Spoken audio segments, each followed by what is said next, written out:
Hi guys, welcome to my channel. My name is Sarah and today I want to review this wig for you, which is called Aurora by Jon Renau in the color Laguna Blonde. Now, if you want to know how the color is composed, what special features she has, how the cap looks from the inside, and how I like her, or not, then stick around and let's get started.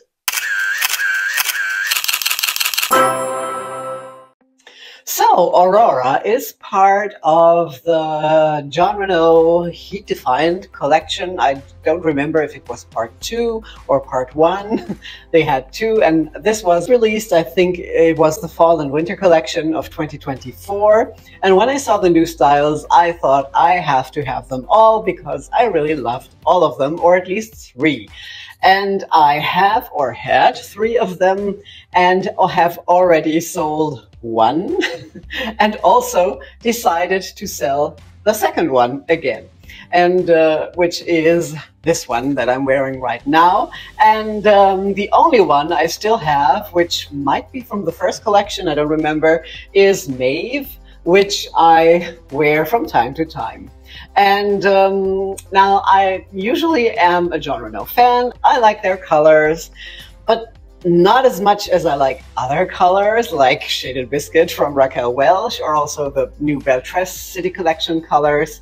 But I have quite some styles in the California blondes, which I love. When I started out with Jon Renau, I only wore Palm Springs blonde, but then I also discovered Venice blonde and now also Laguna blonde, which I love all 3. I have never tried Malibu blonde, but I think it's a little too dark for me. Now, you're probably wondering what I don't like about this style, and definitely I'm going to tell you in the course of this video what I don't like about it. Now, I absolutely love the style because it's so curly, and as a curls lover, you don't really have a lot of options nowadays since curls are out, and still waves and beachy waves are all the rage. And there are hardly any really curly wigs out there. I mean, Tressalure has some, Raquel Welch has some, and Beltress doesn't have that many. And then Jon Renau came out with Aurora, and I thought, oh my god, this is gorgeous. I have to have it, and I still love the curls. Then it's Heat Defined, which I also love. As you know, I only wear Heat Defined styles. I stopped wearing regular synthetics. But there is a trend among all manufacturers that I noticed, and not only me, but also my friends noticed the same. And in the meantime, I have been researching and also got an acknowledgement by one of the manufacturers that this is the way it's going from now. And I guess I will have to do a separate video on that topic because it's a trend I absolutely hate. Now, I know low density is all the rage as well, and everyone wants low density styles. I mean, I also do like and prefer low density styles. I don't mind high density styles either, but I do prefer the low density ones. I don't mind a lot of hair. I just don't like when there's a lot of permatease. I mean, don't get me wrong, I love big hair, but we all know that you can get really big hair without the permatease. I just don't like the permatease. I mean, I don't mind if you don't see it, but it just feels better and more natural, especially when you touch your head when there's no permatease. So this one here is perfect because it doesn't have any permatease at all, and it's fully hand-tied. We'll get to that in a minute. But the thing is, and that trend I was talking about that I hate, is not even low density, but just too little hair. And I've really experienced this with all the manufacturers. I've had Beltress styles, I've had Raquel Welch styles, all mostly hand-tied, but also on other styles, and also with Jon Renau. And for example, I also had Celeste, which I sold again. I didn't even bother to review it because it was just terrible. At least the one I got. I don't know if this is with all the ones, and it's hard to tell when you watch a video or review a short or something, because it looks different on different people. as always, but also if you have bio hair underneath, it won't be as obvious as if you have no bio hair. I don't have any hair. I shave it all the time. And so there's nothing underneath to hide that. And this is what really bothers me. So let's talk about it and let me show it to you so you know what I mean. This one here has an extended lace front, full monotop, and the rest is completely hand-tied, like I said. Now, the lace front is done okay, although I think it's really sparse here in front. But it's not as harsh as with other manufacturers. I think Beltress has some styles that have a terrible lace front, even in the new City collection. Others are really excellent. It's just, you never know what you're gonna get. And Jon Renau had always the tendency to have quite a knotty appearance. You can see the knots here.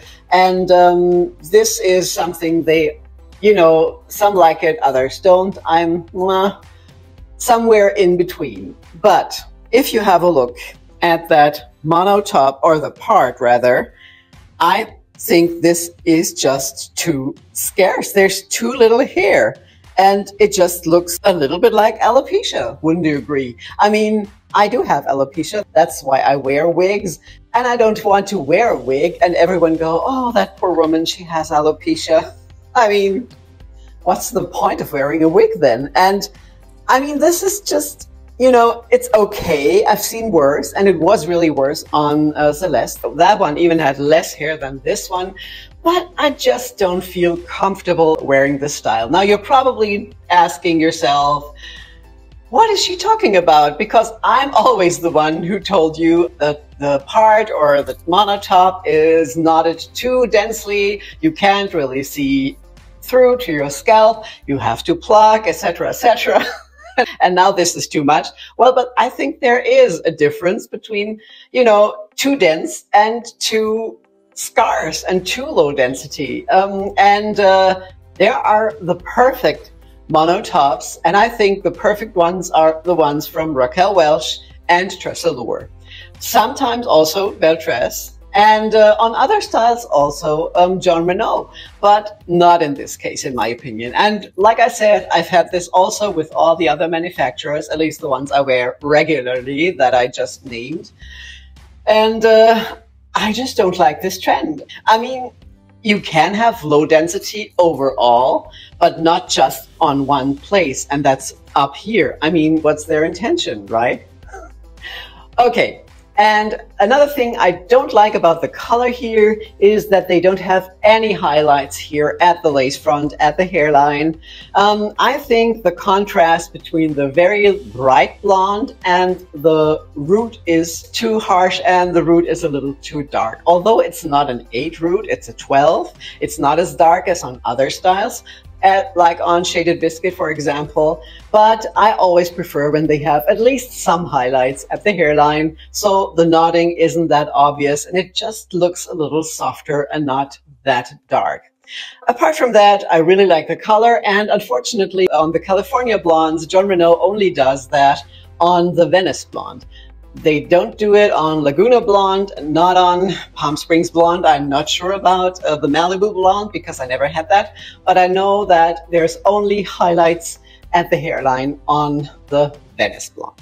Now you know what I don't like about it, but let's talk about all the rest, and let me show her to you from all sides now, and after that, of course, also outside in natural daylight.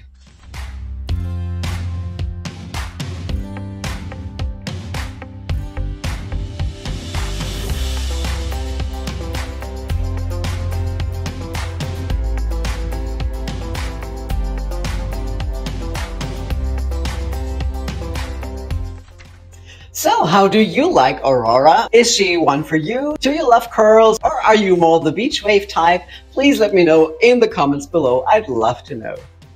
Now, the cap fits pretty average and also a little larger, I would say, although it's completely hand-tied. I think it would also fit a little larger head circumference. It definitely has some stretch, and it just fits perfectly on my head, and it's not snug, so I would say the cap is a true average. And talking about it, let's have a look at the cap from the inside. So here's the cap from the inside. Here you can see the lace front that is extended down all the way into the ear tab. And here is the typical seam between the lace front and the monofilament top. And as you can see here on my nails, that this is really very lightly knotted and the density is very low. Then she has felt covered ear tabs, and all the rest of the cap is hand tied. There's not a single weft down here. Then the nape is extended and she has adjustable straps with Velcro. So all in all, this is a very well made cap. Now, like I said, it's fully hand tied, and Jon Renau really does the fully hand tied. There never is any weft, not even one or two in the back. On their hand tied styles, it's always fully hand tied, which is something I love. But I also understand the other manufacturers that do some wefts in the back, because that's the part where you have the most tension when you comb through, etc. So that reinforcement through the wefts makes sense, and you don't really see it down there. So I get it. But Jon Renau is always fully hand tied. Now the fibers, like I said, are heat defined, which means you can use your heat tools, especially to mend the ends when they get frizzy. And believe me, they always get frizzy with every style that is longer as down to your ears. It always will, you know, rub against your clothes and get frizzy and start tangling. But the good thing is, with your heat tools, you can get rid of that and make the ends smooth again. So I absolutely love the heat-defined fibers, and they're not as shiny as the regular synthetic ones. Talking about permatease, there's really nothing to talk about because this style doesn't have any permatease at all, since it's all fully hand-tied. Not even on the sides. There's just no permatease. And yeah, the density is also low. All the volume she gets from those big bouncy curls, but apart from that, I think she looks really natural, and a little too natural up here, in my opinion. All right, now let's have a look at that gorgeous blonde outside in natural daylight.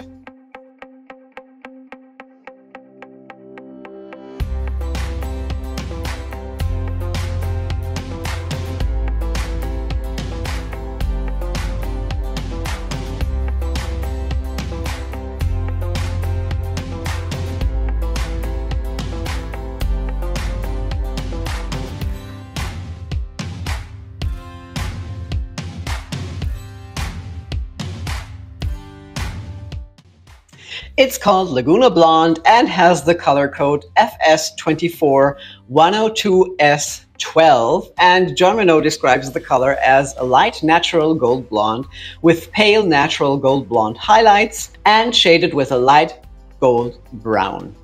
I suppose shaded means they're talking about the root. Now, the FS24 is a special color. It's something that only Jon Renau has.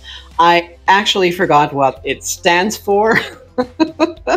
But nevertheless, the 24 is a light golden blonde, and that is the base color. It's a warm color. The 102 is the highlight color that you see throughout the style, and especially also here in front at the hairline. And that is a very light platinum, which is called Pearl Platinum Blonde, and it's a warmer platinum as the 101, which is the cooler tone. And the 12, which is the root color, is a light golden brown. That's the shade they were talking about. And it's a lighter color than the 8, which is a light chestnut brown and is usually used on shaded biscuit and many other styles. I do prefer a lighter root, and but this one here I think is still too dark to leave out the highlights here in front. If it had highlights, I would love it even more, but I must say I do really love that color. All right, that was my review of Aurora. I hope you liked it and it's helpful. If you haven't done so yet, please subscribe to my channel so you won't miss any future videos, and it also really helps my channel. And there's a new video each Friday. Now, thank you all so much for being here. I really appreciate it. I hope you're well, stay that way, and I will see you again soon. Take care. Bye-bye.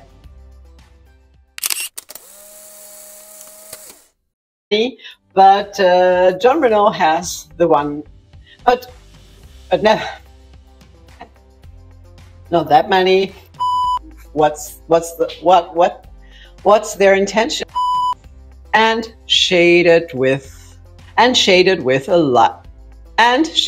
a light gold blonde. No. So if you like this style, you might also like this one here, and maybe also this one here, or you just watch them both.